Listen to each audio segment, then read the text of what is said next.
There is an almost unshakable belief in history a great king is born for his time. But look at the walls of London in 1016 and see the crueler truth. The most catastrophic failure of the English monarchy was a self-fulfilling prophecy, written in the king's own name. The Wessex dynasty, which unified England, crumbled not through the invincible strength of the enemy, but through the chronic folly and deadly hesitation of a single man. In the tapestry of history, King Aethelred II is the greatest of paradoxes. His name, in the ancient tongue, meant noble counsel. But what history truly witnessed was bad counsel, the mark of a leadership paralyzed by fear. The tragedy of England lies in the irony. Its downfall was orchestrated not by the Danegeld it paid, but by the bad counsel it embodied. The richest kingdom in Europe was destroyed by the paranoia of a monarch who, instead of confronting his Viking enemies, turned against his own people. And if you feel the pain of failed leadership in your own time, prepare to see how a king's hesitation and fatal mistake can cost not only his crown, but an entire civilization. In the next few minutes, we will unravel a story of palace intrigue, bloodshed in the ascension to the throne, and the betrayal of a Ealdorman which rivals that of Judas. You will discover how an act of paranoia, the massacre of thousands of innocent civilians on St. Brice's Day, transformed the Viking War from a plunder for silver into a personal and relentless revenge. If you're ready to dive into this epic of disaster and redemption, leave your like now. Your click is our only reward and helps spread this vital knowledge so that more people understand the lessons of the past. And if the story surprises you, subscribe and activate the bell so you don't miss the final climax, the life or death duel of England's last defender. Tell us where you're watching from and what other story you'd like us to analyze next. The title that history has immortalized is A Cry of Scorn, a cruel epitome for a monarch whose birth name promised redemption. The king, christened by his people as Aethelred, carried the powerful Anglo-Saxon linguistic heritage that resonated with the idea of noble counsel noble. Consulate was a name that evoked wisdom, stability, and enlightened leadership, the hope of a kingdom restored after the initial turmoil. However, the chroniclers, weary of the misfortune of his long reign, could not resist the temptation to coin a nickname that mocked this failed promise. Thus was born Unread the Unprepared, which in Old English sounded much more like bad counsel, or without counsel, bad counsel. The story of King Aethelred is, therefore, the tragic embodiment of this nominal irony, a man destined for the noble counsel who, in the eyes of posterity, only knew how to offer bad counsel to his subjects. This duality was not merely a linguistic accident, it became the central theme of an era. The king was not merely incompetent, but incapable of taking or following effective advice in a moment of existential crisis. The root of the problem lay in the paradox of his own leadership. He was perpetually surrounded by advisors, the wit Nagamot, but he rarely seemed to fully trust any of them, or adhere to a coherent course of action. The distrust sown in his youth, and the erratic nature of Viking threats, fueled a foreign and domestic policy that oscillated between impulsive aggression, as we will see in the St. Brice's Day massacre, and humiliating submission, the continuous payment of Danegeld. This instability generated a downward spiral. Every failed decision, every tribute paid that only bought a temporary truce, not only weakened the kingdom financially, but also eroded the faith of the nobility and the people in their sovereign's ability. The very idea of the Danegeld was a silent cry of bad counsel. Paying the invaders turned them into better-funded mercenaries, more motivated to return. The kingdom was exhausting its resources to arm its enemies. While the name Aethelred echoed the glory of Wessex's past, the epithet Unread was sentencing the present and the future. This intrinsic contradiction serves as the first and most important narrative hook. The story of a king who not only lost his kingdom to an external enemy, but who ultimately lost it to the failings of his own judgment and the weight of a name he failed to honor. The unprepared was not merely a figure of ridicule. He was the personification of the tragedy of bad governance when confronted with the urgency of history.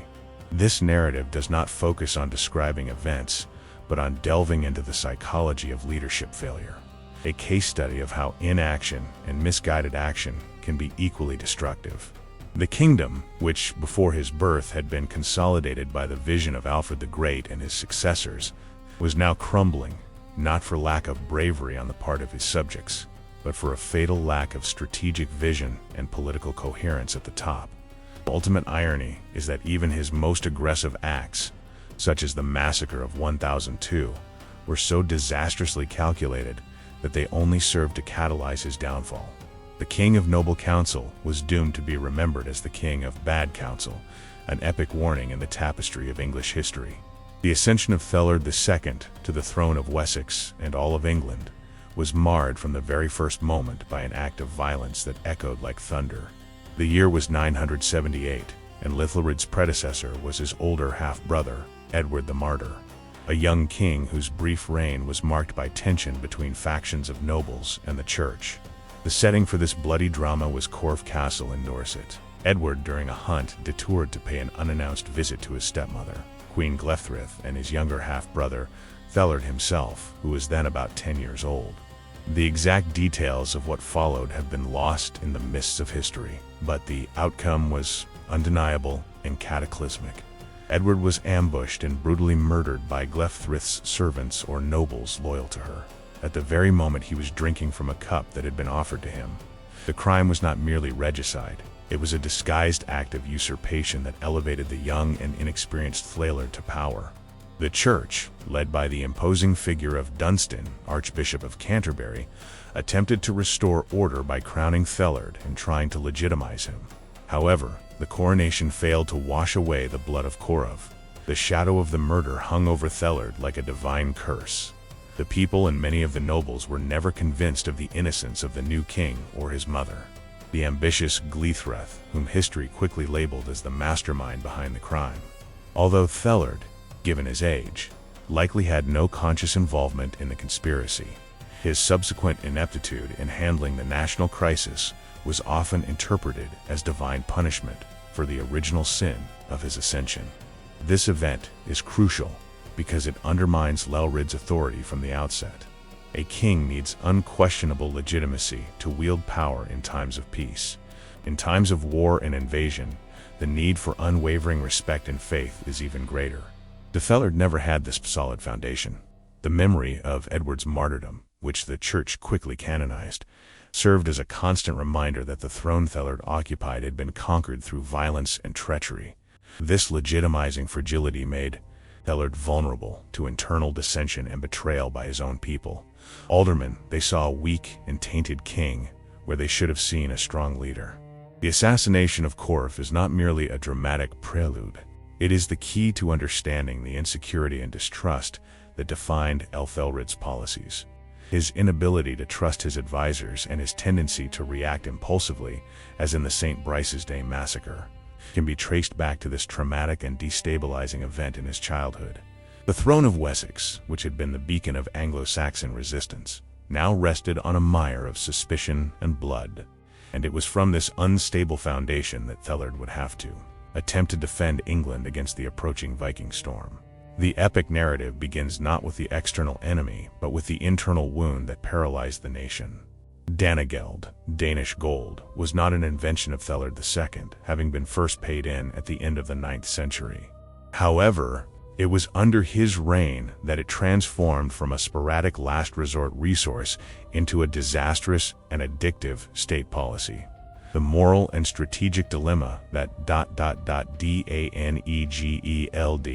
this was at the heart of Aethelred's failure to defend England, as the act of paying a ransom to the Vikings was, in fact, a self-destructive paradox.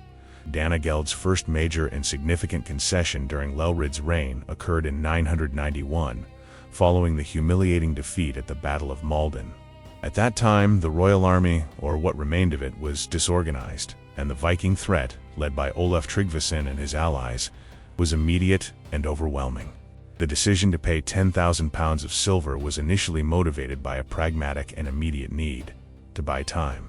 The apparent logic was that, by accepting the tribute, the Vikings would leave, giving the king the opportunity to reorganize his defenses and raise a standing army. However, the actual effect was precisely the opposite. The first payment set a dangerous precedent. It taught Viking leaders a simple but powerful lesson. England's treasury was vast, and military resistance was significantly less lucrative and far riskier than organized extortion. Each subsequent payment, which would increase alarmingly in size, reaching £16,000 in 994, £24,000 in 1002, and even greater sums later, acted like a magnet, attracting ever larger and more ambitious waves of Norse warriors. Viking leaders realized they no longer needed to settle for sporadic raids.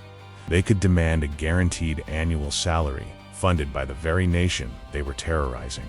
The moral dilemma for the Anglo-Saxons was excruciating. The funds for the Danegeld did not come solely from the royal treasury, but were directly levied on the people through a heavy and unjust tax on the land. This created a double oppression. The people were plundered by the Vikings and then taxed by their own king to finance the invaders' temporary retreat. Popular resentment grew, and faith in the king began to crumble. The Danegeld policy was not a defensive strategy. It was a public confession of military bankruptcy and a sign that the noble council had been replaced by the desperate purchase of peace. The cost was not merely financial. By externalizing the defense of the kingdom through bribery, Aethelred discouraged the development of strong and cohesive internal military forces. Why Theldorm would they risk going into battle if the king always chose to pay the ransom? The Danegeld poised the nation's military spirit and ultimately funded the very power that would eventually bring down the House of Wessex. The longest and most destructive shadow over the reign of Aethelred II was not that of Viking ship-it, was not Vikings raiding the coasts, but rather that of his mother, Queen Glefthryth, and the persistent suspicion that she had planned the assassination of her stepson, Edward the Martyr. This crime not only paved the way for Aethelred to ascend the throne, but also generated a political and spiritual curse that haunted the king's legitimacy for decades. Glefthryth, a figure of remarkable power and ambition in the late 10th century, never escaped public and ecclesiastical condemnation. Although contemporary chronicles were cautious, later narratives did not hesitate to portray her as a new Jezebel, an evil queen who had sacrificed her husband's son for her own. This popular and ecclesiastical judgment transformed suspicion into dogma, and this belief had profound consequences for Aethelred.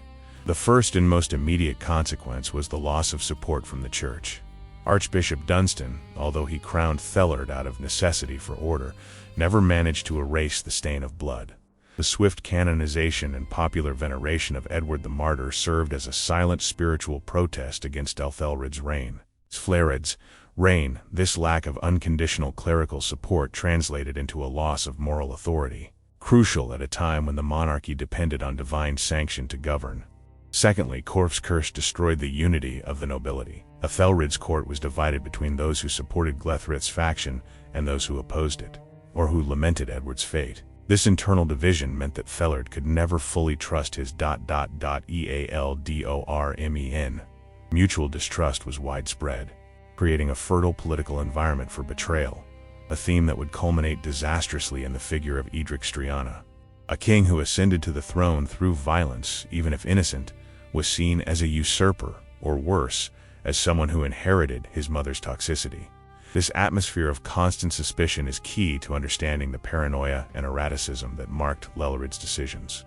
If he couldn't trust his own family, his advisors, and his nobles, how could he forge a cohesive national defense strategy against the Vikings? The Curse of Corf was not merely a moral tale. It was an active political force that undermined all of Aethelred's efforts to govern firmly. He ruled under a state of internal political siege long before the Vikings created an external military siege. Thus, Aethelred's reign was a futile exercise in trying to exorcise the ghost of Edward the Martyr and the sin of his mother. The ultimate tragedy is that by failing to unite the nation against the external enemy, England ultimately succumbed, and historians have seen in this poetic justice for the violence committed at Corf. To understand the magnitude of the tragedy under Aethelred II, it is essential to situate the viewer within the context he inherited. The England that Aethelred received after the death of his father, King Edgar the Peaceful, 959 to 975, was, superficially, a kingdom at the height of its Anglo-Saxon power, but with internal signs of vulnerability. Edgar had achieved the feat his ancestors had dreamed of, the de facto unification of all Anglo-Saxon kingdoms into a single, cohesive English kingdom. Edgar's reign was a golden age of internal stability, Edgar was known for his firm rule and, crucially, for the absence of large-scale Viking raids. The period is often referred to as Edgar's Peace. This peace was not merely a fluke. It was the result of shrewd diplomacy and, more importantly, constant military preparedness. Edgar maintained a powerful navy and a ready army, acting as an active deterrent. Domestically, he consolidated administrative centralization, strengthening the House of Wessex and integrating the Danelaw, the Danish-settled region in the northeast under English law, allowing for the peaceful coexistence of cultures.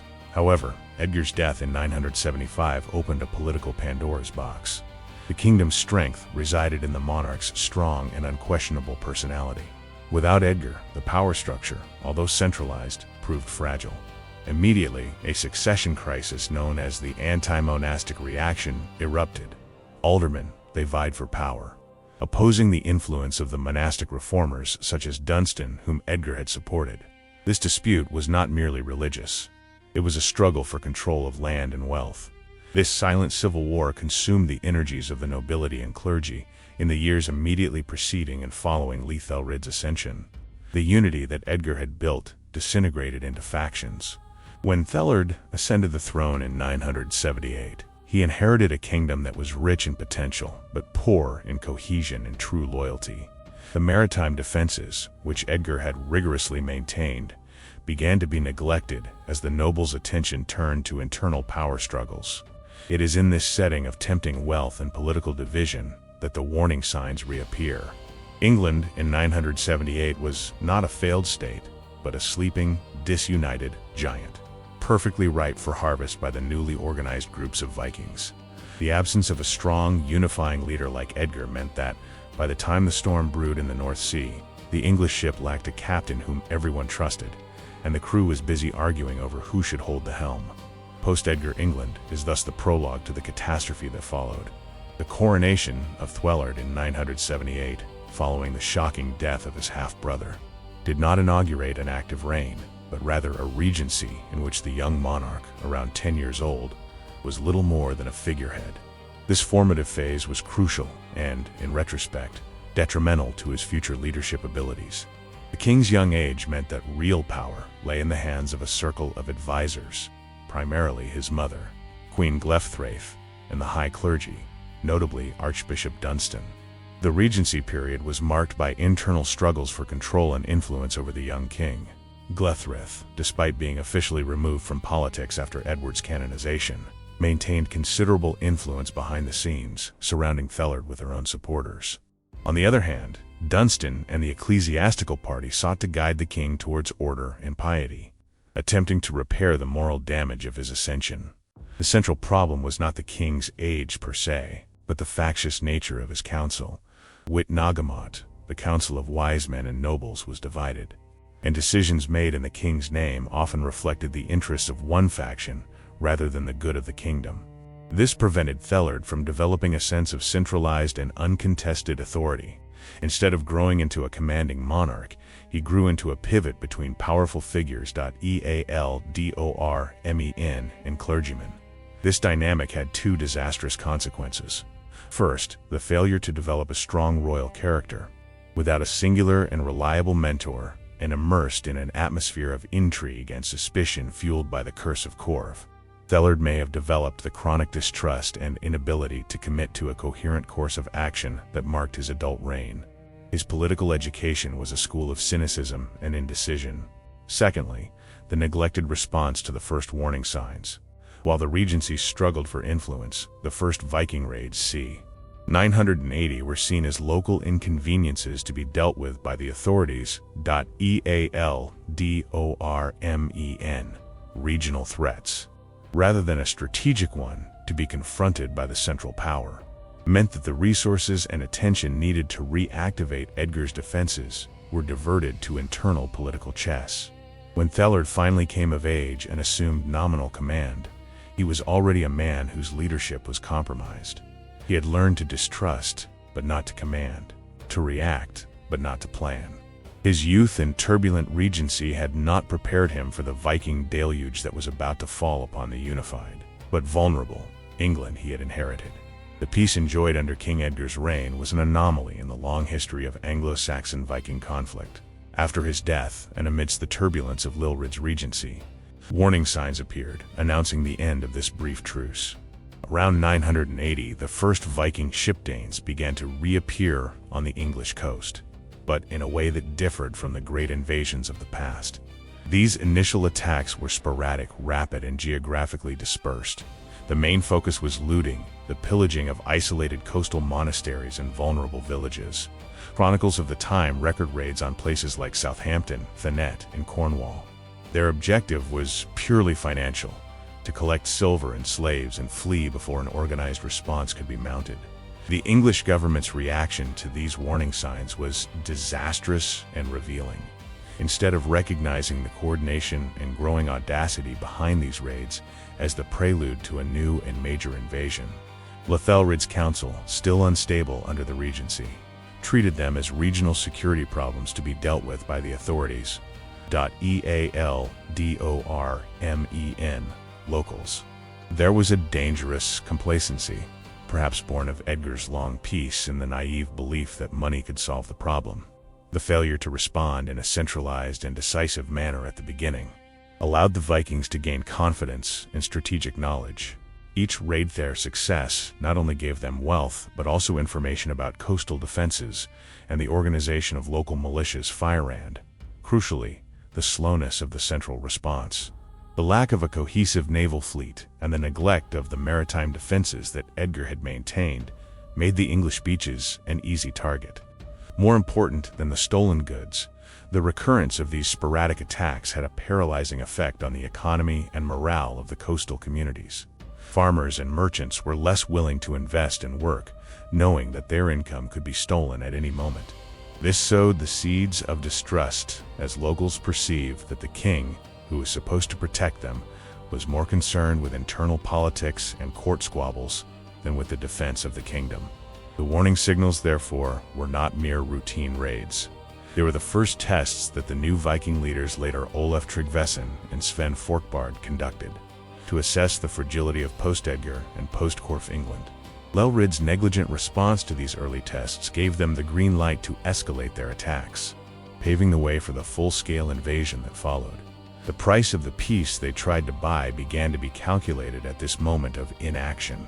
If this story of leadership failure in confronting external threats resonates with you, please consider liking this video and turning on notifications so you don't miss the continuation of this historical epic. Your help is vital in spreading knowledge about these fascinating eras. Amidst the disorganization and indecision that characterized the court of Aethelred II, emerged a figure of authority and courage who would become the symbol of Anglo-Saxon resistance. Alderman Byrhtnoth of Essex. His rise and his destiny foreshadow the tragic end of the old Wessex order. Byrhtnoth was not merely a nobleman. He was the embodiment of the Anglo-Saxon warrior ideal, loyal, pious, and above all, courageous. Byrhtnoth was already a powerful and elderly figure when the Viking raids intensified in the 990s. He had served under Edgar and was known for his religious zeal and for being a patron of the church, maintaining the kind of military and administrative loyalty that was declining under the young Aethelred. As the raids became more audacious, it fell to regional leaders like Byrhtnoth to organize the defense where the central government failed. Its strategic importance grew exponentially in 991, when a large Viking force, led by Olaf Tryggvason, threatened the heart of Essex. Byrhtnoth gathered his local militia and his personal entourage of warriors, thanes to confront the threat at the mouth of the Blackwater River, near Maldon. What followed is immortalized in the Maldon poem, one of the most important pieces of Anglo-Saxon literature, which elevates the event to an epic level. The narrative of his resistance is crucial. While Aethelred was on the verge of succumbing to Danegeld's policies, Byrhtnoth represented the honorable alternative, fighting to the death. When the Vikings demanded tribute to avoid combat, the response attributed to Byrhtnoth is one of the most potent direct speeches in Anglo-Saxon history, encapsulating the spirit of resistance. Listen, sailor, to what these people tell you. We will give you spears as tribute, ancient swords, and a poison that is useless in battle. We will not pay tribute. Go tell your people things far more unpleasant than this, that here is your alderman, an earl who will defend this land, the home of Aethelred, my king, the people, and the land. This declaration of unconditional defiance is the moral climax of his story. However, his idealism would become his downfall. According to the poem, Bertnoth, in an act of faux format, excessive courage or arrogance, allowed the Vikings to cross the pass to fight on level ground, leveling the playing field. This tactical error, while morally inspiring, led to disaster. Bertnoth died in the battle, and his sacrifice, though legendary, symbolized the defeat of old honor in the face of the brutal new reality of Viking warfare. His figure serves as a beacon of how England could have defended itself had it had unified and coherent leadership. His fall signaled that regional and isolated resistance would not be enough, and the field was left open for the politics of ransom, which Aethelred would embrace with catastrophic consequences. The Battle of Maldon in 991 was more than a local skirmish. It was a psychological and military landmark that redefined the war between Anglo-Saxons and Vikings under Aethelred II. This confrontation, fought on the banks of the Blackwater River in Essex, materialized the collapse of centralized resistance and the initial triumph of the organized invasion. The stage was set for an epic tragedy. The English army, led by Alderman Bertnoth, was composed mainly of the militia fire of Essex and by the Gnythferthnoth's people, loyal warriors bound to their lord by oaths of fealty. The Viking force, in turn, was professional, well-equipped, and led by shrewd figures, likely including the future king, Olaf Tryggvason. The most dramatic moment of the battle, and its turning point, was Bertnoth's tactical decision. The Vikings were initially prevented from crossing the river passage by the tide and a small English force. It was at this moment that Bertnoth, driven by the aforementioned Offermod excessive courage, allowed the Danes to cross, supposedly so they could have a fair fight in open field. This decision, while exemplifying idealized Anglo-Saxon honor, was a colossal strategic failure. What followed was the massacre of the old nobility. The battle was fierce. Bertnoth's death on the battlefield was the destructive climax. Seeing Heiseldormenfriend, a fire peasant militia began to break the line and flee. However, the true essence of the tragedy is captured by Maldon's poem, Thuv. Noth's men, his personal guard, refused to flee.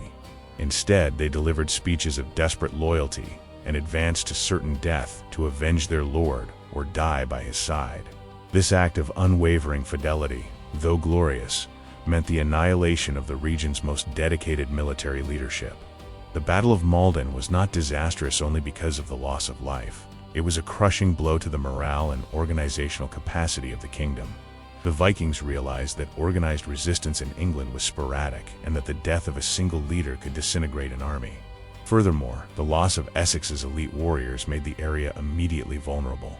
The direct and immediate result of Maldon was that King Aethelred II, seeing the destruction of his best resistance force and the death of his most capable leader, succumbed to fear and the pressure of his advisors. The defeat at Maldon was the catalyst that led him to the most controversial decision of his reign, the large-scale and destructive adoption of Danegeld, transforming the ideal of honorable resistance into the vicious pragmatism of bribery. The Battle of Maldon in 991 was the moral and political crossroads of Aethelred II's reign. After the devastating defeat and the loss of Alderman Bertnoth, the kingdom was in a state of shock and vulnerability. It was at this moment of crisis that Aethelred, or more precisely, his remaining advisors, notably Archbishop Sigeric, made the first and most fatal strategic decision of his reign, to pay a substantial ransom for the Viking forces to withdraw. The sum was astronomical for the time, 10,000 pounds of silver. The payment, the first large-scale Danegeld in Aethelred's England, was defended as a pragmatic measure. With the main army scattered and demoralized, and the Vikings free to plunder the interior, the only immediate alternative to total destruction seemed to be bribery. The official objective was to buy time so that the king could reorganize the Ephorent to strengthen naval defenses. However, this decision was a strategic error of epic proportions. It transformed the war from a conflict of resistance into a lucrative business for the Vikings. What Aethelred and his council failed to realize was that they were not buying a truce. They were investing in their own enemy. Danegeld's money not only financed the ships and weapons of the attackers, but also encouraged Sven Forkbeard and Olaf Tryggvason and others to return, and to return in greater numbers, now knowing the wealth that England was capable of mobilizing and their unwillingness to fight for it. The second flaw was the moral and political impact. The Danegeld demanded a direct and heavy tax on the people. This resulted in a loss of legitimacy already fragile due to the curse of Corv and trust in the king. People saw their property confiscated to bribe the very men who terrorized them. The message to Theldormith regional reality was clear.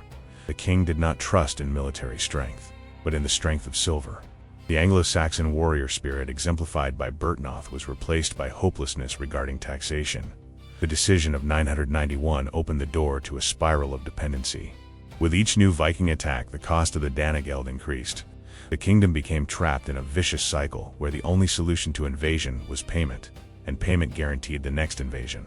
It was the first decision that transformed Aethelred, the noble council, into Aethelred, the evil council. If this story of disastrous decisions and their echoes throughout history has captivated you, leave a like right now.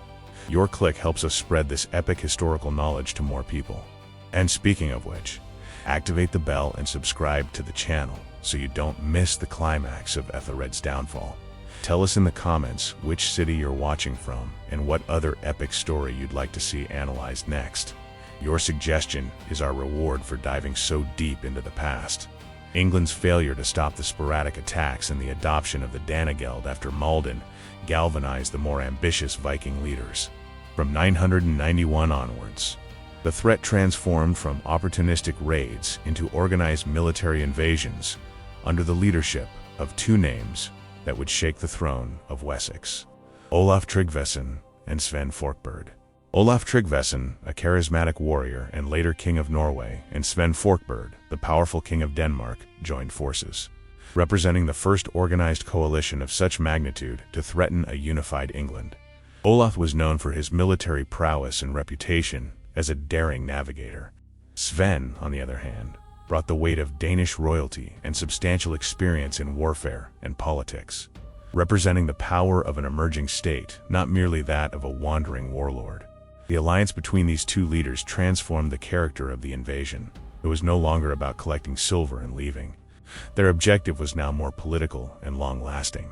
Their joint attack on London in 994 was a turning point. Although the city resisted tenaciously, showing that resistance was possible, the presence of such powerful combined forces exposed the complete lack of preparedness of Aethelred's government. The strategy of these leaders was ruthless and efficient. They combined lightning attacks on wealthy targets with sieges of important cities. When Anglo-Saxon defenses managed to mount a response, the Vikings used their naval mobility to retreat and attack an unprotected region.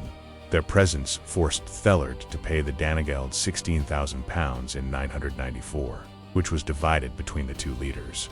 Olaf and Sven's destinies ultimately diverged. Olaf was baptized in 994, part of a peace agreement with Aethelred, and vowed never to return. He kept his promise, returning to Norway to become king and impose Christianity. His retreat, however, brought no relief, as it left the theater of operations entirely in the hands of Sven Forkbeard. Sven was more calculating and more ruthless. He had seen Aethelred's weakness and the wealth of his kingdom. Olaf's retreat only consolidated Sven's power as England's main antagonist. His determination not only to plunder, but to conquer, would be dramatically amplified after the tragedy of 1002. The names of the menace were not merely thieves. They were the architects of the fall of the House of Wessex, transforming the North Sea into their de facto empire. Their success highlighted the crucial difference between the indecisive Anglo-Saxon leadership and the cohesion and strategic vision of their enemies. The kingdom of Aethelred II was not only crumbling under the weight of external invasion, but was also being corroded by internal treachery. Danegeld's policies, besides being economically disastrous, created an environment conducive to endemic corruption and strategic disloyalty among the king's main advisors. Money, intended to buy peace, became the means of financing disunity. Rumors about the diversion of the Danegeld were frequent and understandable. The sums involved were enormous, reaching £24,000 in 1002, and the collection system was complex, involving numerous EALDORMEN and royal officials. The people, already burdened by taxes, suspected that some of the silver never reached the Vikings, but ended up in the pockets of corrupt collectors.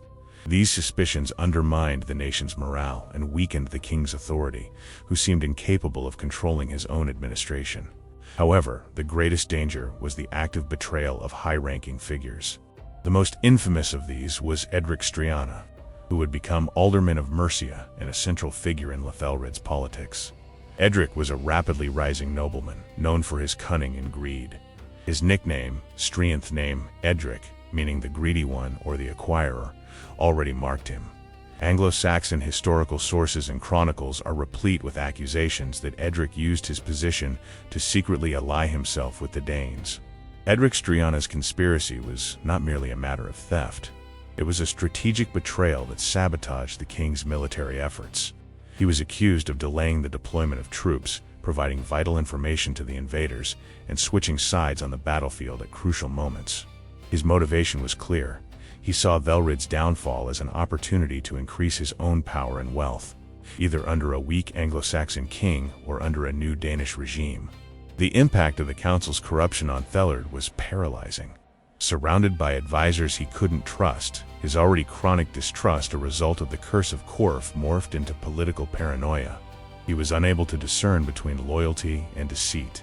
The betrayal of Eadric Streona, in particular, disorganized the military heartland of England Mercia, and gave the Vikings an internal ally that dismantled the defenses from within. The story of the Aethelred II is largely the story of how disunity and corruption within the elite rendered England ungovernable and defenseless. The silver of the Danegeld not only financed the external enemy, but also bought the loyalty of men like Eadric Streona to the enemy, while the court of Aethelred II debated strategies and the elite plotted.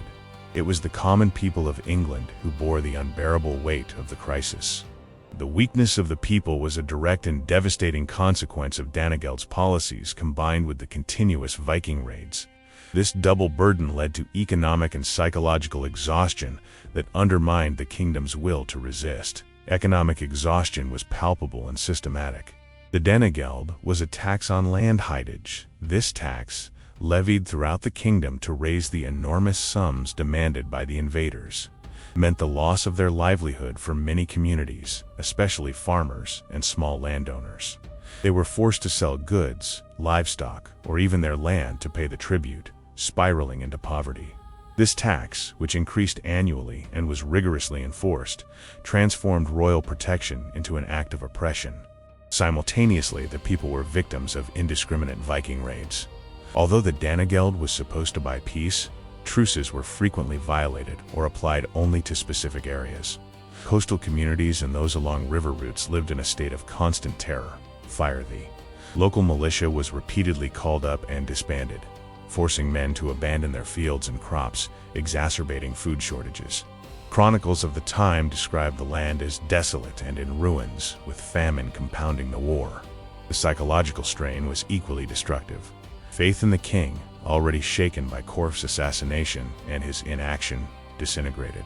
The people realized that their suffering was funding their own torment. The feeling of abandonment by the central power was widespread. Desperate communities began making separate peace with Viking bands, offering provisions and refuge in exchange for being spared. This broke national unity and created a system where loyalty was bought, not by the crown, but by the invaders themselves. The lack of an effective central army and the corruption of Fielder Menthis meant there was no one to turn to. This profound popular and economic exhaustion was the prerequisite for Sven Forkbeard's eventual conquest. An exhausted and demoralized kingdom cannot mount lasting resistance. Aethelred's narrative is not only about the failure of a king, but about the breakdown of the social contract between ruler and ruled under the weight of relentless extortion. Amidst military chaos and economic crisis, the reign of Aethelred II presents a remarkable and often overlooked paradox. The king dedicated himself to the promulgation of sophisticated and comprehensive legal codes. These codes, such as the Wantage Code and the Encome Code, are a testament to the Anglo-Saxon monarchy's attempt to impose internal order and legal justice that contrasted dramatically with the disorder and injustice of the outside world. Aethelred's codes were not mere repetitions of old laws. There were serious legislative efforts to adapt the law to the reality of a kingdom under siege and to integrate different legal traditions, primarily Anglo-Saxon law of Wessex and Danish law of the Danelaw. For example, the Wantage Code in force in the Danelaw shows an attempt to recognize and codify the legal customs of the settled Danes, a measure intended to ensure local loyalty and administration. The focus of the legislation was the restoration of authority. The codes addressed issues such as currency reform, attempting to stabilize the economy, combating corruption, targeting abuses of power and the misuse of public funds, and regulating ecclesiastical relations. One of the most urgent objectives was to strengthen the punishment for treason and disloyalty, reflecting the king's paranoia and desperate need to control his own people. Ealdormen. The paradox lies in the discrepancy between the law and reality. On paper, Aethelred was building a rule of law. In practice, the government's ability to enforce these laws was being destroyed by invaders and internal disloyalty. What use was a code that punished theft and treason when the greatest act of treason, Viking extortion, was endorsed by the very royal policy of the Danegeld? Eadric Streona operated with impunity, undermining the king's entire legal framework. The legacy of these laws is significant. While they failed to save Aethelred's kingdom, they provide a valuable window into the sophisticated Anglo-Saxon administrative machinery that Canute the Great would later inherit and use to govern.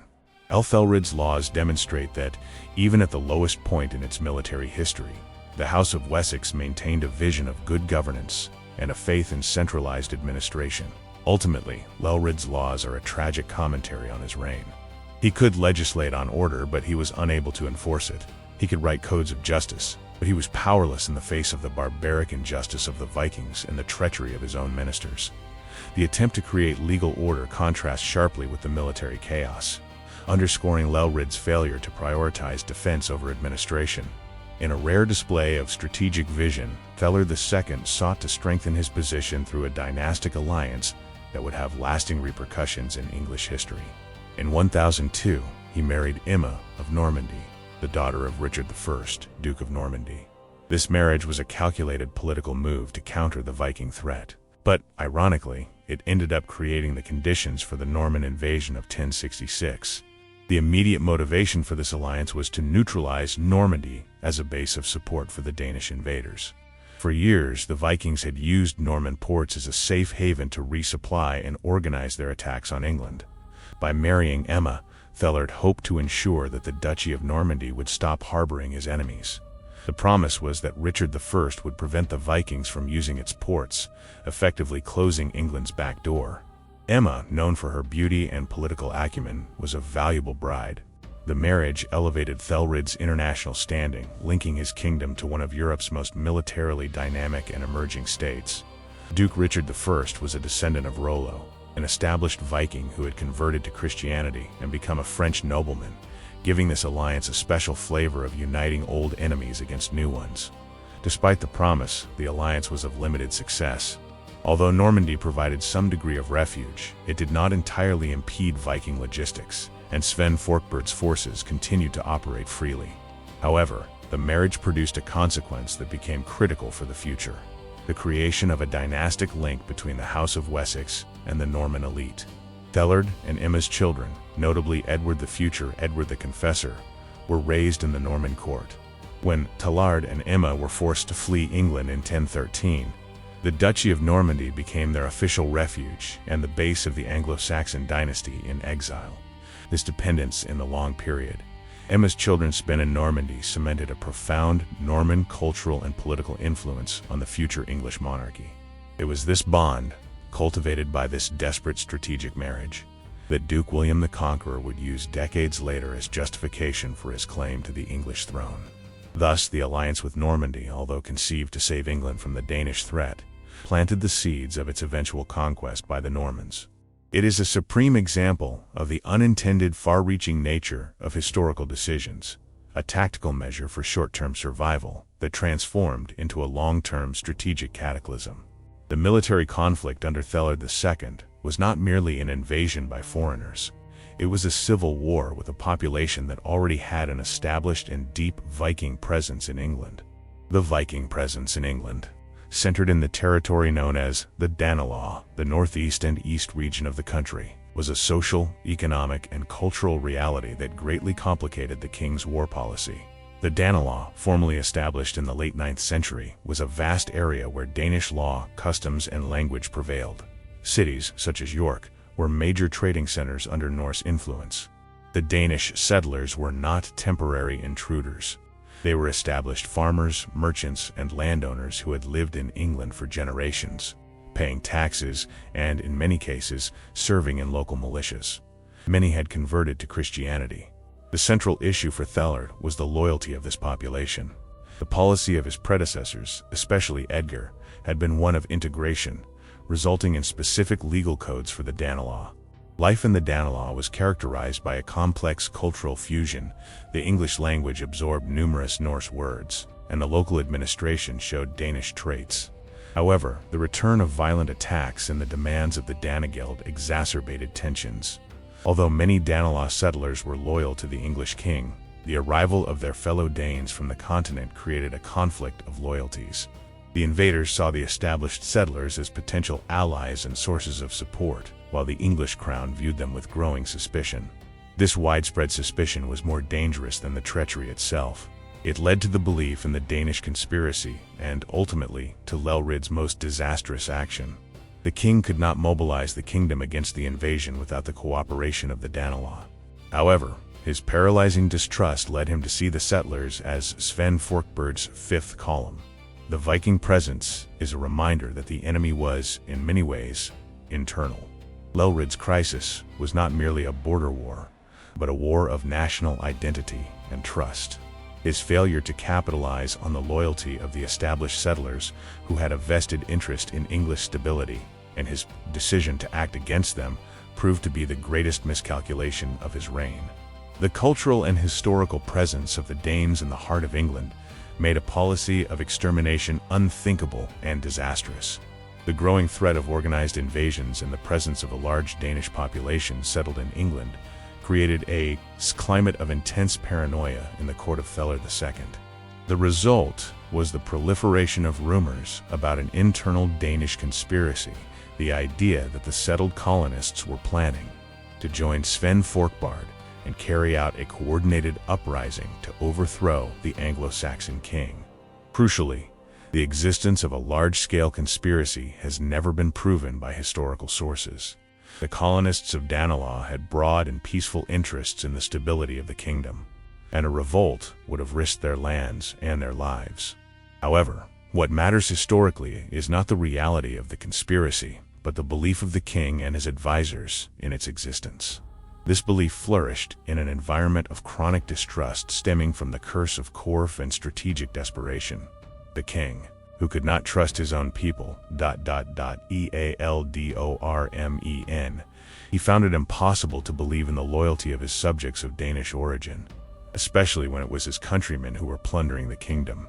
The rumor gained traction in the capital and in the southern cities, where contact with the colonists was less frequent and fear was fueled by the atrocities committed by the invaders. Rumors suggested that the colonists were providing information and logistics to Sven's forces, and that a secret signal would be given for them to attack the Anglo-Saxon rear while the royal army was in the field. This idea of a fifth column in the heart of the kingdom served as the perfect justification for drastic action. The weight of this paranoia in Aethelred's mind cannot be underestimated. Faced with the Danegeld's continued failure and the inability to assemble a cohesive military force, eliminating a perceived internal threat must have seemed the only decisive action he could still take. It was an action that did not depend on Ealdormen traders, but of a direct and brutal nature. The topic of the Danish conspiracy is, therefore, the ignition point for the climax of Aethelred's reign. It is the moment when paranoia and a lack of strategic vision, the bad counsel, override reason and law. This belief, even without factual basis, led to the fatal order and an act of violence that not only failed to eliminate the threat, but also transformed it into a personal and relentless vendetta against Aethelred's greatest enemy, Sven Forkbeard. The fateful order was the moment of greatest strategic irresponsibility in the reign of Aethelred II, sealing his fate and that of the House of Wessex. On November 13th, 1002, St. Brice's Day, the king issued a secret and sweeping order for the murder of all Danish men in England. The motivation for this catastrophic order was multifaceted, but it lay at the intersection of paranoia and despair.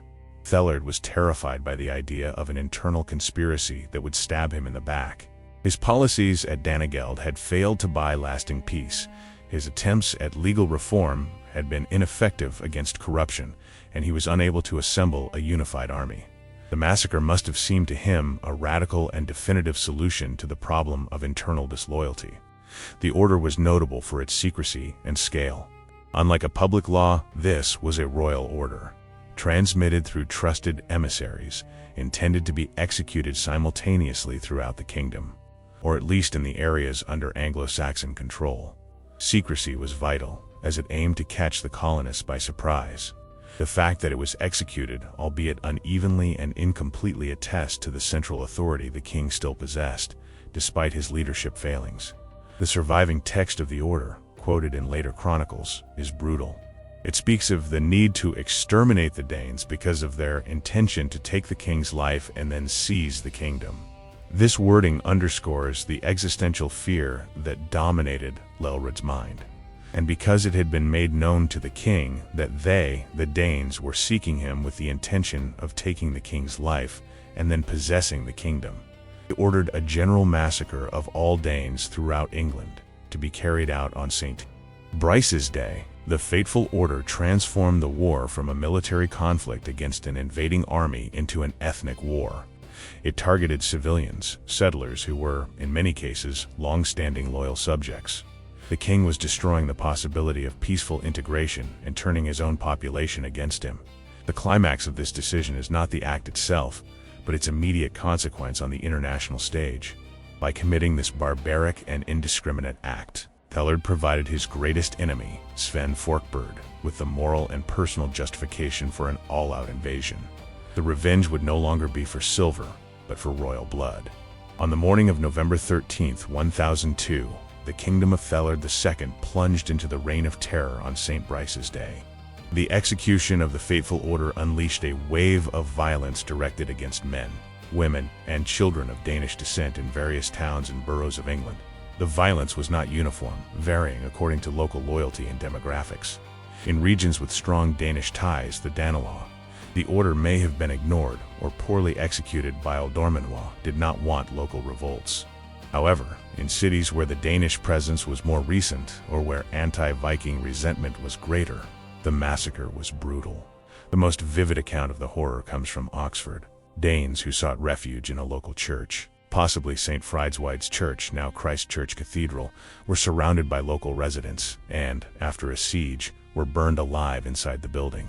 This scene of violence within a sacred place and its subsequent condemnation by the Pope underscores the barbaric nature of the act. The Reign of Terror had characteristics of ethnic cleansing, although it was not entirely successful. The target was not only the warriors, but also the established settlers, meaning that entire families were dismantled. Historians note that the violence, although motivated by royal order, quickly became a pretext for personal revenge and looting, with neighbors turning against neighbors, fueled by economic envy and resentment. The depiction of this event is crucial to the narrative. The terror on St. Brice's Day is not merely an act of cruelty, it is the moral climax of the downfall of Aethelred's reign. He used the only tool he had left, his central authority, to commit an atrocity that violated the very concept of hospitality and royal law. The king of noble counsel became the architect of the unchecked bloodshed. The immediate consequence of this terror was strategic futility. Instead of eliminating a threat, the massacre ensured total war. It drove out the remaining Danes, but above all, it ignited an unstoppable fury in Sven Forkbeard. The chronicler John of Worcester later wrote concerning the order of Aethelred on St. Brice's Day. The king ordered that all the Danes in England be killed. This happened because the king had been informed that they were seeking to take the king's life and then seize the kingdom, and also because of their great insolence. The terror on St. Brice's Day, therefore, is the tragedy at the heart of the script. The moment when Aethelred's England lost its moral superiority and condemned itself to the most merciless retaliation. The St. Brice's Day Massacre, besides being a war crime and a strategic error, had a high-profile victim who transformed the inevitable Viking retaliation into a dynastic and personal vendetta with cataclysmic consequences. Gunhild. Gunhild was, according to historical sources, the sister of Sven Forkbeard, the king of Denmark and Aethelred's main adversary. She was married to Erla Dane, Paleg Toxone, who had settled in England and converted to Christianity. Crucially, Paleg and Gunhild were high-value hostages, or, at best, prestigious colonists living peacefully under the guarantee of protection from Aethelred, possibly as part of a previous agreement with Danegeld. When the fateful order was carried out, Gunhild and her husband were caught up in the indiscriminate violence. Chronicles suggest they were executed, possibly in Exeter or another southern city. Gunhild's murder was not an anonymous act of violence. It was the death of the King of Denmark's own sister, an outrage that violated all rules of war and diplomacy. The impact of this assassination on Sven Forkbeard was immediate and transformative. Until that moment, his raids were motivated by wealth and power looting and the Danegeld. With his sister's death, his goal shifted to bloody revenge and total conquest. Sven was no longer fighting for silver, but for family and dynastic honor. The murder of Gunhild gave Sven Forkbeard the moral justification he needed. He could present his invasion not as an act of aggression, but as an act of just retribution against a treacherous king who had violated the sacred rules of hospitality. Gunhild's death galvanized not only his own forces, but also, potentially, Norse warriors throughout Europe, uniting them under the banner of vengeance. This event underscores Aethelred's strategic blindness. The St. Brice's Day Massacre was intended to eliminate an internal threat, but by killing the sister of his most powerful enemy, the king ensured the transformation of the conflict. From 1003 onward, the war became personal between Sven and Aethelred. England ceased to be a lucrative target and became the battleground of a royal blood feud. The high-level victim ensured that instead of a bought truce, England would face Sven's total and merciless vengeance. Sven's revenge began in 1003 and was a direct and merciless response to the St. Brice's Day Massacre and the murder of his sister, Gunhild. This was not just a Viking raid. It was a fundamental shift in the strategy and objective of Sven Forkbeard, King of Denmark. He did not return to demand an even greater Danegeld. He returned with the clear intention of conquering and annexing Aethelred's kingdom. Sven Forkbeard, the foremost of the menaces, regrouped his forces and began a series of devastating campaigns that went far beyond opportunistic looting. His campaigns were systematic and punitive. Cities like Exeter, Winchester, and Wilton were attacked and, in many cases, destroyed. The message was clear: the terror of St. Mosh. Brice's Day would be repaid with terror on a large scale. Sven's strategy was militarily superior to that of Aethelred, who was paralyzed by distrust and the corruption of his people. Ealdormen, while Aethelred struggled to gather Theophire militia and to organize a unified command. Sven used the total mobility of his fleet and the professional experience of his warriors. He attacked the heart of England, and, when an Anglo-Saxon force managed to gather, he retreated and attacked an unprepared area.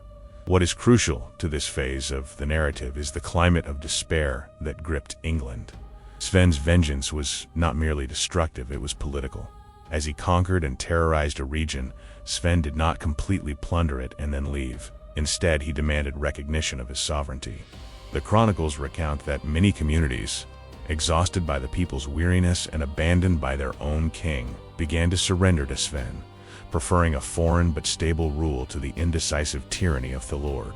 Sven's campaign in 1003, and those that followed, became a march towards monarchy. He began to be recognized as king in parts of the kingdom.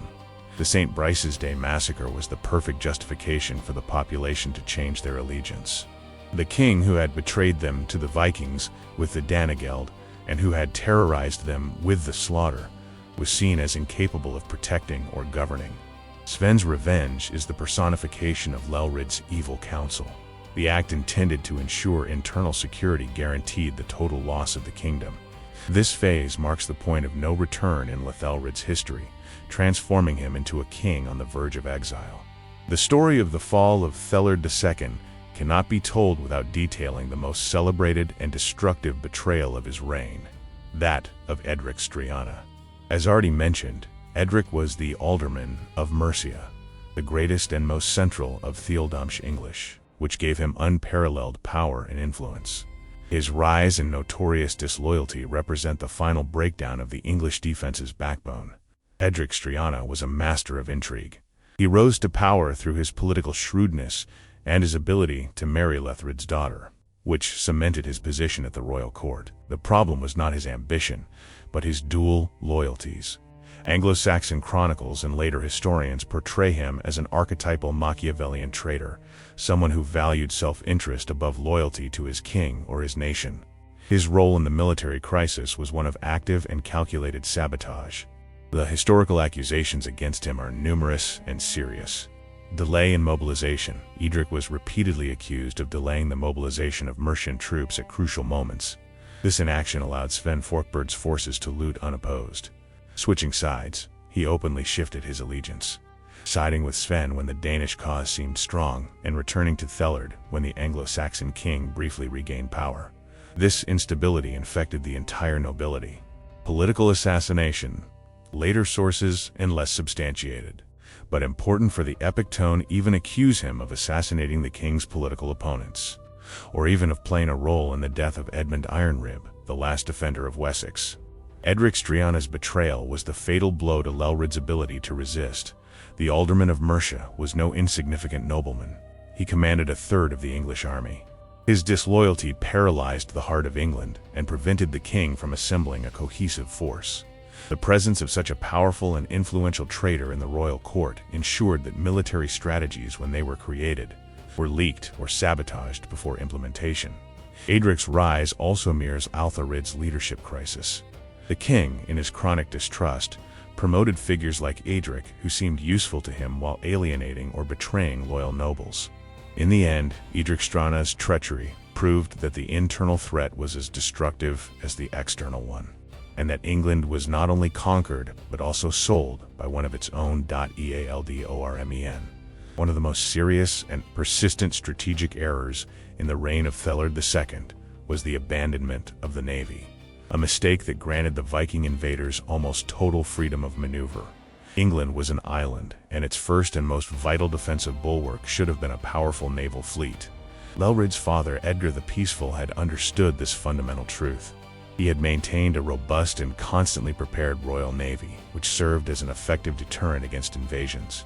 Under Aethelred, however, the fleet began to decline due to a combination of neglect, corruption, and mismanagement. Anglo-Saxon chronicles recount several attempts by Aethelred to reverse this situation, but all were marked by failure. One notable attempt, c.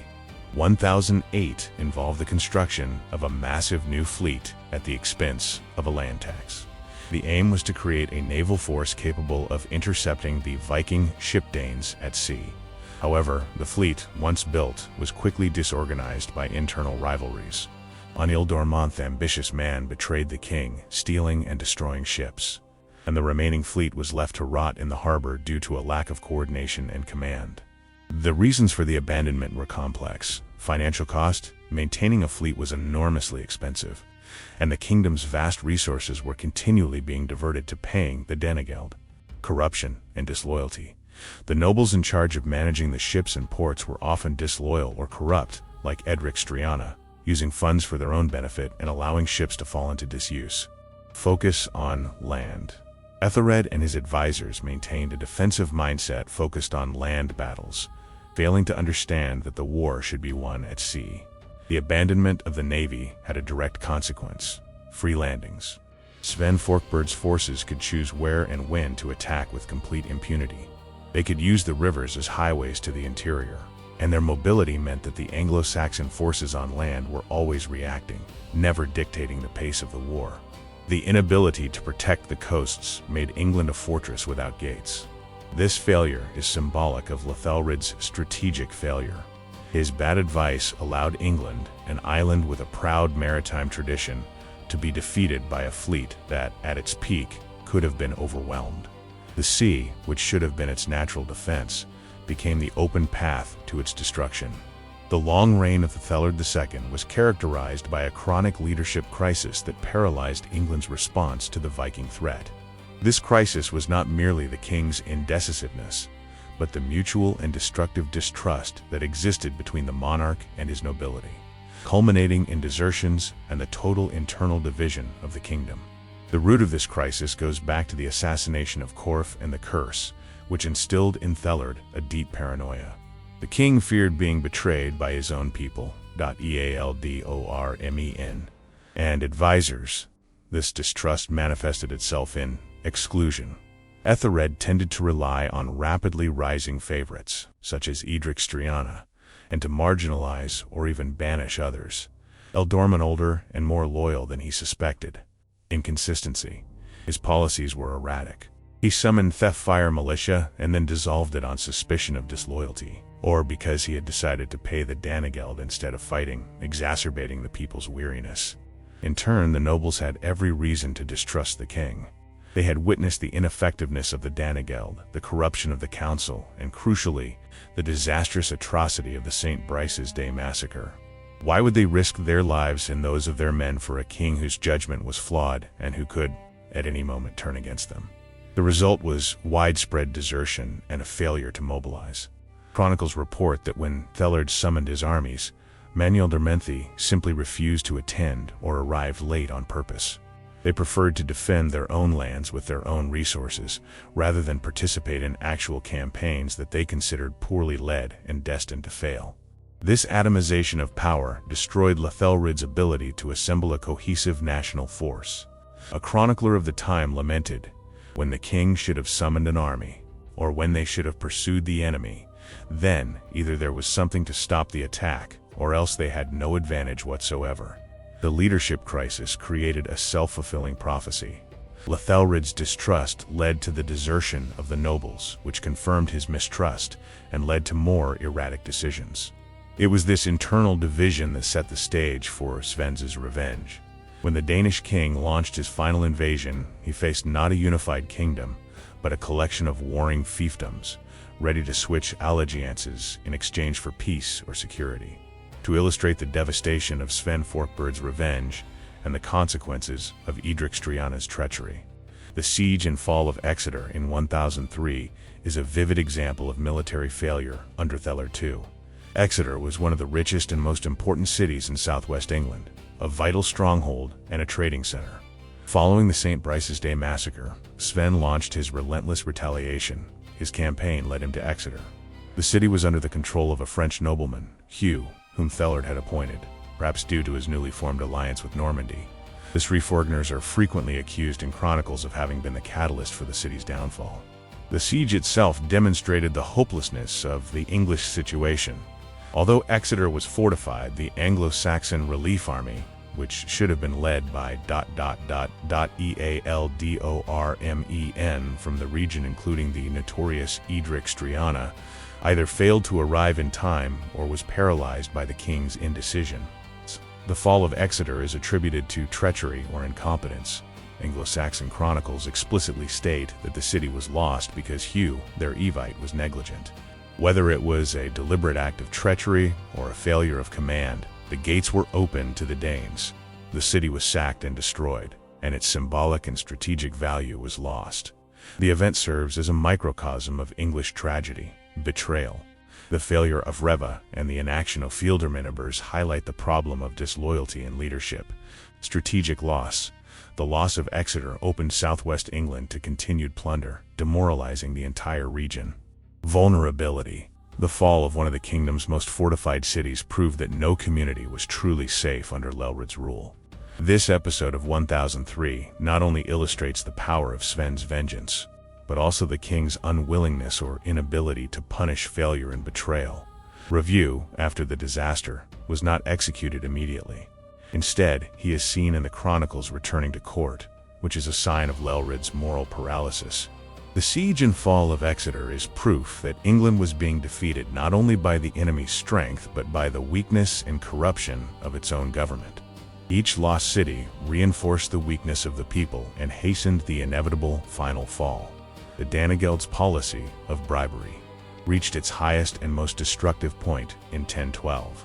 This was the last substantial Danegeld paid by Aethelred II, and the figures themselves are a grim testament to the financial and moral bankruptcy of the kingdom. The sum demanded by the Vikings, who had now become a nearly permanent occupying force, was 48,000 pounds of silver. To put this into perspective, the sum was almost 5 times greater than the first Danegeld paid after Malden. The weight of this tribute was overwhelming and unsustainable. The 1012 payment came after a period of intense Viking activity, which included the shocking kidnapping and murder of Archbishop Alfege in Canterbury. The money was not for peace, but for the recognition of Viking superiority and for the payment of wages to a large force that was theoretically supposed to leave England. The act of paying this colossal tax had several consequences: total financial exhaustion. The tax required to raise 48,000 pounds depleted the royal treasury and led the communities to complete ruin. The people's weariness reached its peak, leaving farmers and burghers unable to pay anything. Acknowledgement of defeat. The payment was Aethelred's clearest public admission that he could not win militarily, and that his only option was bribery, regardless of the cost. The crown was selling off the kingdom, piece by piece, and financing its own downfall. Professionalization of the enemy, the money of 1012 solidified the Viking force as a professional and permanent army based in England. They were no longer summer raiders, but well-paid mercenaries, able to remain in the kingdom as long as they wished, regardless of the will of the English king. The last Danegeld is the final blow to bad counsel's policies. It ensured that when Sven Forkbeard returned for the great campaign of 1013, he would find a kingdom crushed by debt, stripped of resources for defense, and with a population that no longer had the economic or moral will to fight. The silver was paid, but the peace did not last. Within a year, Sven Forkbeard was back, and this time, he came to take what the Danegeld had already shown. Aethelred lacked the strength to protect. The king of noble counsel transformed the richest kingdom in Western Europe into an extorted and bankrupt victim. The stage was set for the Great Campaign of 1013. With the English treasury depleted by the last Danegeld and the kingdom paralyzed by the leadership crisis, Sven Forkbeard returned to England with a singular goal: total and permanent conquest. This campaign of 1013 differs fundamentally from previous incursions. It was not a plundering expedition, but a systematic political and military maneuver aimed at forcing the surrender of the kingdom. City by city, Ealdrman, by Alderman Sven's fleet, now massive and well-funded, sailed up the River Trent and landed at Gainsborough. Sven's tactic was simple and effective. He demanded hostages and supplies from each Sharuho invaded, severely punishing any resistance. What surprised Aethelred was the speed of the surrender. Instead of fighting, vast regions of England, beginning with the Danelaw, where Sven was considered a countryman, and quickly extending to Mercia and Northumberland, bowed to Sven, recognizing him as king. The nobles were fed up with Aethelred's indecision and preferred the stability promised by a strong lord, even if a foreign one. The domino effect was swift. As the northern regions submitted, Sven's path southward became easier. He transformed his invasion into a victory march supported by deserting English nobles, including Eadric Streona, who changed sides for the last time. King Aethelred, a refugee in London, was now an isolated monarch in his own kingdom.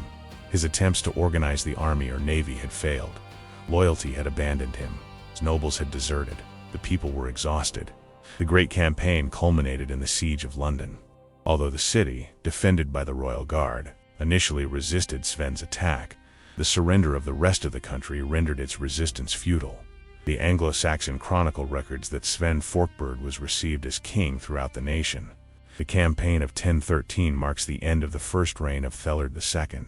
His inability to adapt, trust, or fight culminated in the loss of his kingdom. Instead of noble counsel, he received the news that all of England had rejected him. The only path left to him was flight, leaving England in the hands of its conqueror.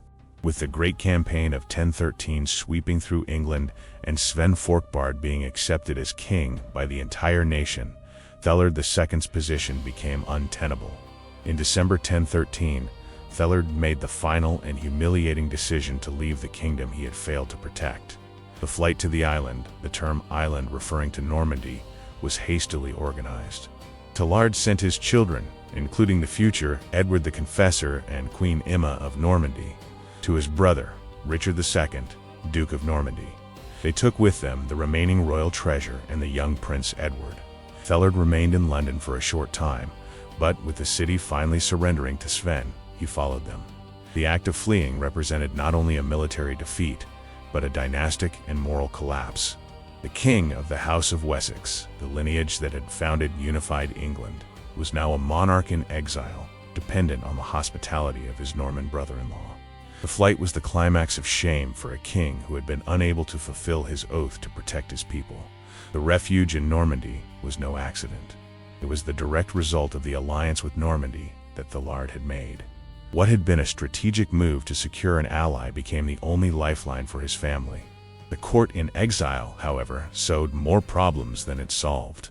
The princes, especially Edward, grew immersed in Norman culture and language, creating a chasm between them and their homeland. The flight to the island also had consequences for the new Danish regime. Sven Forkbeard became the first Danish king of England. Aethelred's exile marked an interregnum in Anglo-Saxon rule, although Sven reigned for a very brief period.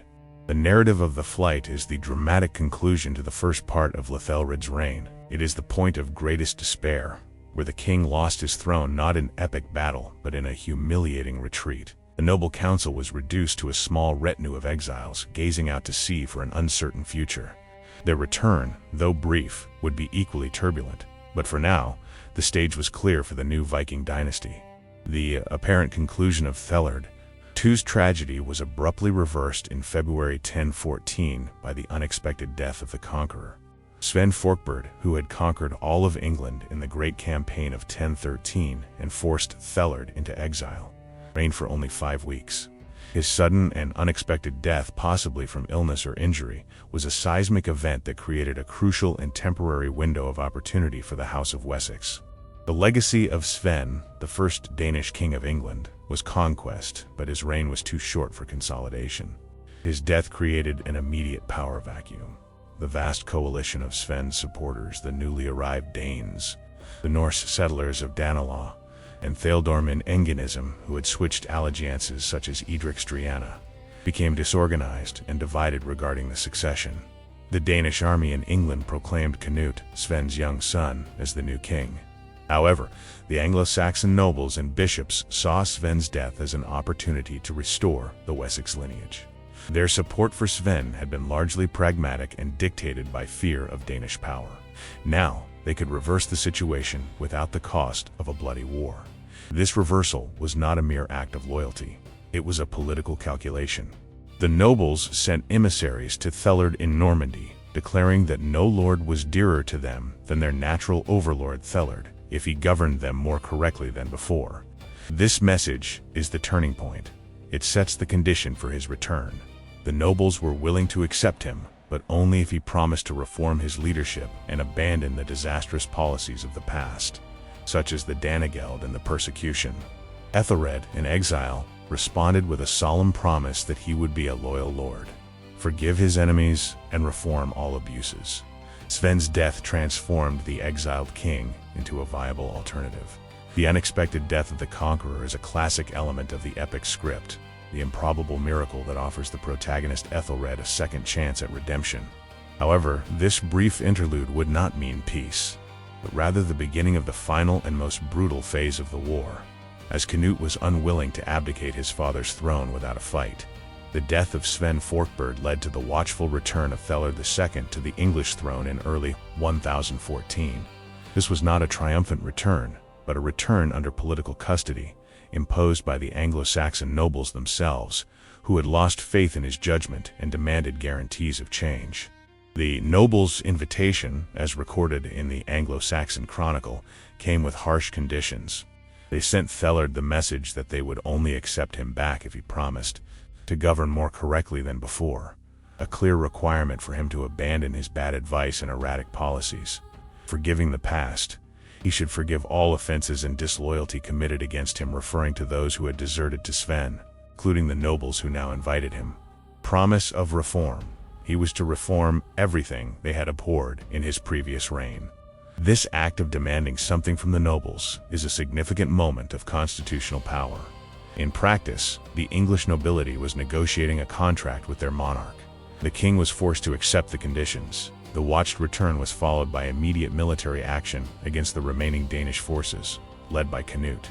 Aethelred, with the help of his new old subjects, marched north, and the English pressure was so effective that Canute was forced to flee, leaving mutilated Anglo-Saxon hostages in Kent. The period from 1014 to 1016, though short, should have been Aethelred's time of redemption. He had the chance to prove his nickname, the Unready, wrong.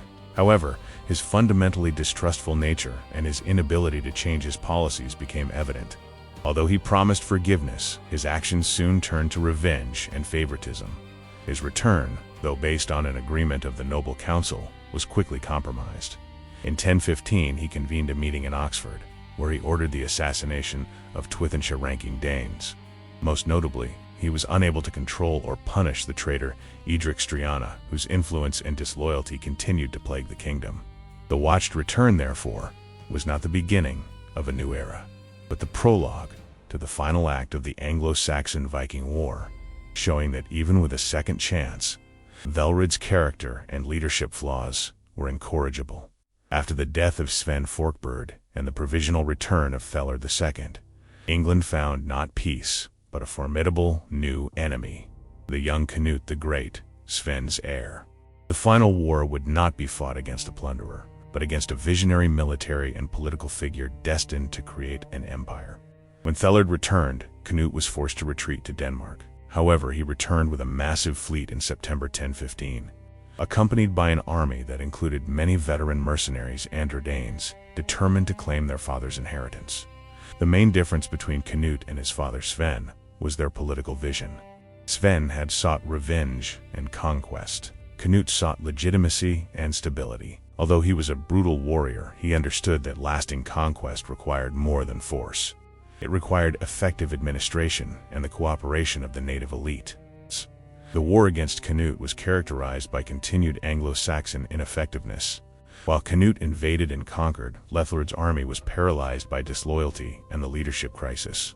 Eadric Streona delivered his final blow, switching sides to Canute with 40 ships, an act that dismantled Aethelred's last hope of centralized defense. Aethelred's inaction contrasted sharply with Canute's relentless determination. While the Anglo-Saxon king remained in London, the young Danish prince conquered most of the country. Aethelred's role in this final conflict was, for the most part, passive.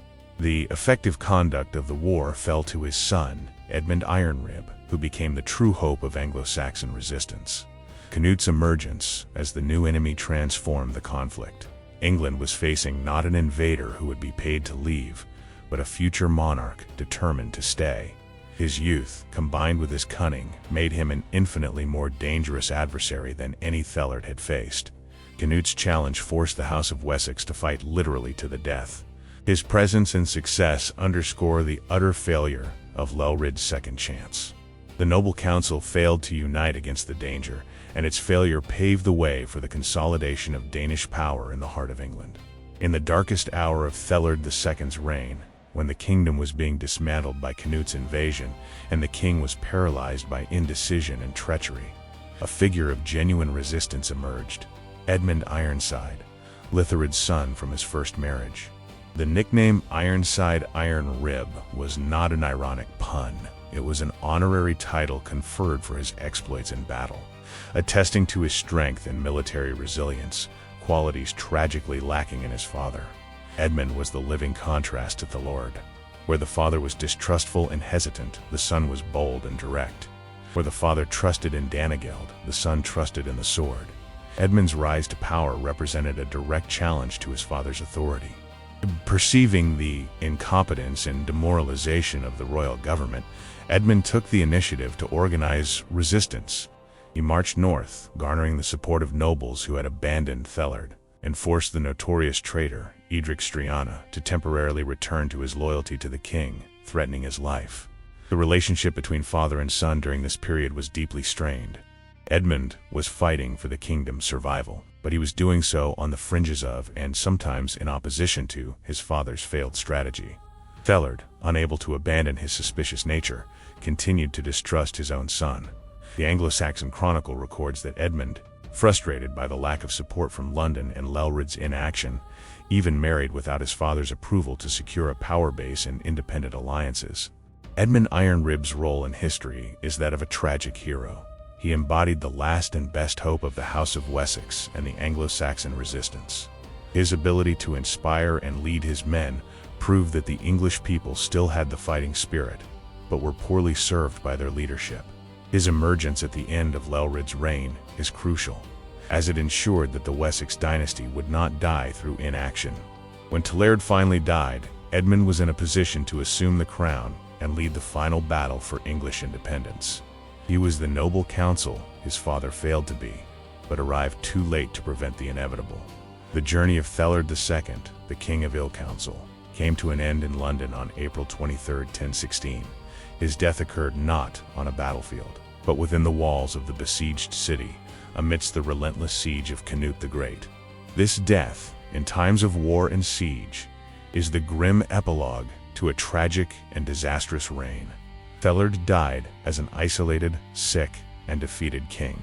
His second reign had been almost as chaotic as the first. He failed to reconcile with the nobility, nor contain treachery Eadric Streona, nor stop Canute. In his final months, the kingdom was effectively divided between the south, nominally loyal to him, and the north and west, under Danish control. His own son, Edmund Ironside, was operating independently, being the only effective force of resistance. The death of Aethelred, at a time when Canute was tightening the siege of London, precipitated the final crisis of succession. His departure left the kingdom in a state of total war and acute political division. Immediate succession. The nobles and the population of London proclaimed Edmund Ironrib as king, recognizing his military prowess and the need for a warrior leader. Dynastic rivalry. The nobles who had previously submitted to Sven Forkbeard and who supported Canute gathered in Southampton and proclaimed Canute King of England. The death of Aethelred, therefore, formally divided the English crown, forcing the kingdom to choose between the native lineage represented by Edmund's strength and the new Danish power, represented by Canute's political vision. His death did not bring peace, but rather the certainty of a final, desperate struggle between the Anglo-Saxon warrior and the cunning invader. The legacy of his death is that it freed the kingdom from his paralyzing leadership. The evil council had come to an end, allowing the Anglo-Saxon resistance to unite for the first and last time under a capable commander. However, the damage was already done. The 38 years of his reign of indecision, Danegeld, and Massacre had left the kingdom so exhausted and divided that not even the strength of Edmund Ironrib would be enough to reverse the tide of history.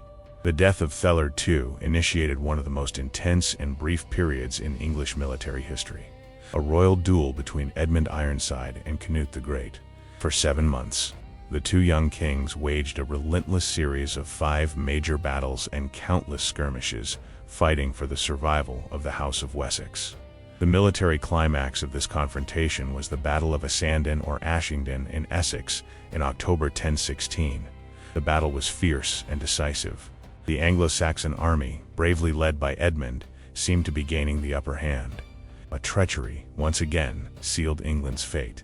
Eadric Streona, who had sworn allegiance again to Canute, withdrew his troops from the battlefield at the crucial moment, exposing Edmund's flank. The desertion was the fatal blow, and Edmund's forces were annihilated. Asandon was Canute's ultimate victory. The defeat did not annihilate Edmund, but it wounded him so deeply that he was no longer able to continue the war. What followed was not a complete surrender, but a historically significant agreement. The two kings, exhausted by the carnage, met on Olney Isle in the River Severn. The Agreement of Olney stipulated the partition of the kingdom.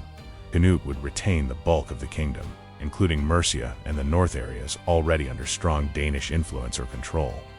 Edmund would retain Wessex and the surrounding area. The agreement included a crucial clause: the kingdom would be unified under the surviving king.